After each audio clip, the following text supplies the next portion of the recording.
Bonjour et bienvenue dans le broker du jour pour faire le point sur les différents marchés avec nos analystes de chez eToro, courtier en ligne et réseau social.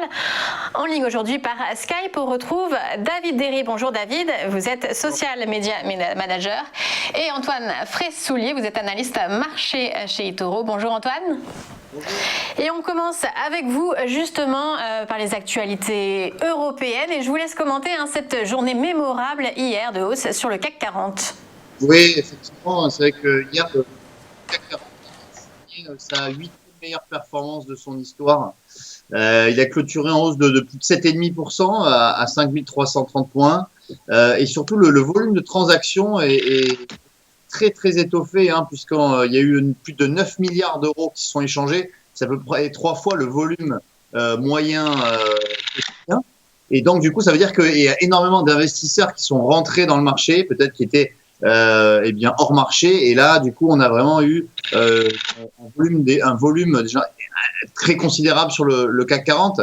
Alors bon, vous l'avez tous vu, c'est parce que finalement donc deux labos, Pfizer et BioNTech, qui ont annoncé avoir trouvé le vaccin à 90% efficace contre le Covid. Voilà, donc on a toutes les valeurs délaissées donc valeurs essentiellement liées au tourisme, qui ont profité de cette annonce et qui ont monté de 20-30% pour certaines valeurs. Et ça fait suite aussi la très forte hausse de la semaine dernière pour le CAC, puisque le CAC la semaine dernière a progressé de quasiment 8%.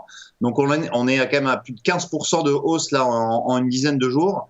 Parce que bien évidemment la perspective et puis la confirmation d'une victoire de Joe Biden a rassuré les investisseurs, et aussi le fait que le Sénat reste républicain et donc Biden ne pourrait pas passer ses réformes fiscales sur les sociétés. Donc tout cela a participé à une euphorie en fait sur les marchés. En termes de hausse et de secteur, quelles sont justement les hausses qui vous ont le plus marqué, Antoine ?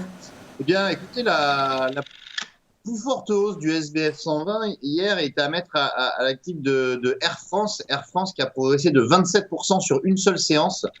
Et donc, la capitalisation boursière d'Air France est passée de 1,3 milliard à 1,8. Donc, c'est considérable. Alors, Air France, c'est vrai qu'Air France revient de loin, puisque quand on regarde la performance annuelle, eh bien, on voit qu'Air France est toujours à moins 60% de baisse depuis le début de l'année. Donc, c'est à relativiser, bien évidemment, cette hausse d'hier.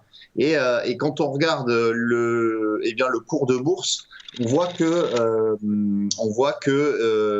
on est toujours quand même sous pression sur le titre Air France.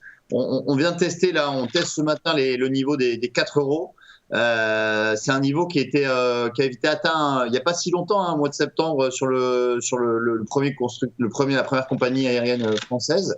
Il faudrait qu'on dépasse ce niveau de résistance à 4 euros pour peut-être libérer un potentiel d'appréciation vers la moyenne mobile à 200 jours qui se situe donc à 4,62 euros, et la prochaine résistance qui est à 5,48 €. Il y a également une autre valeur dont je voulais vous parler, c'est Accor. Alors Accor hier est donc premier groupe hôtelier européen et 7e groupe hôtelier mondial. Le titre Accor hier a pris 21% en bourse, donc c'est considérable, un cinquième de sa valeur. Et quand on regarde le graphiquement, c'est très intéressant, puisque là on a cassé l'oblique baissière qui contenait les cours depuis plusieurs mois, depuis maintenant le mois de juin, et on a surtout cassé la moyenne mobile à 200 jours. Ce qui fait que là, Accor, on est sur potentiellement vraiment un retournement de tendance haussière, et on pourrait pourquoi pas poursuivre la progression sur le titre Accor dans les prochaines séances.